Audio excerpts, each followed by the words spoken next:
trở về đã đi, em nghe nhớ nhung dần sầu. Từ ngày xa em mong trở thành lòng con. Ngày rời Paris em hứa sẽ quay trở lại. Miền Trung xa xôi xa buốt ngàn đời chờ mong. Bầu trời Cali hôm nay gió mưa dần đầy.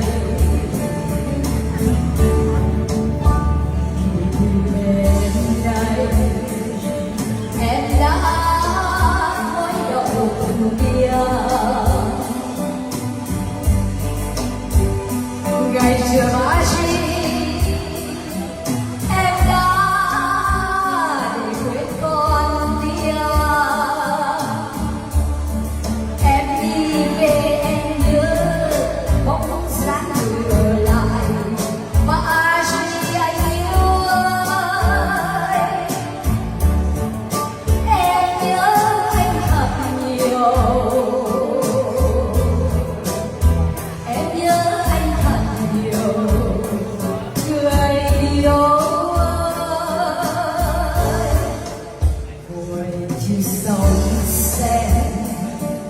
Có gió lạnh về lòng đông,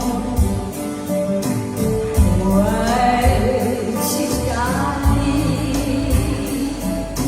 cô đơn hơn cơn giá rời. Từ ngày xa thao thức gần nhau từng kia. Ngày rời Paris em đã quên con kia.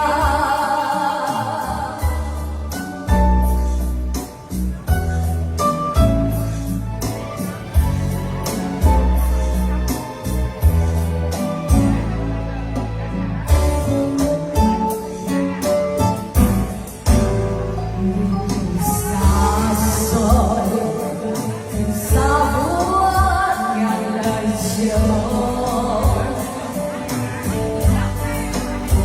Bầu trời Cali hôm nay gió mưa dần đầy. Đêm nay em đã cúi đầu cùng dia. Ngày rời Paris em đã để quên con tia. Em đi về em nhớ bóng dáng người ở lại.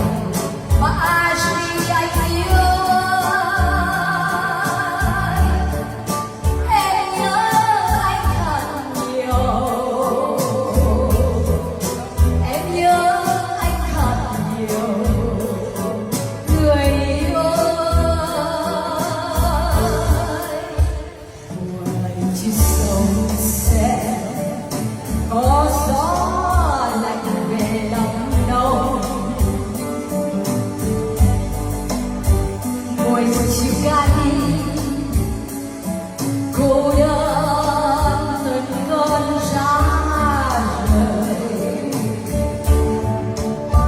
Từ ngày xa thao thức chẳng không từng kia. Ngày rời Paris em đã để quên con tia. Ngày rời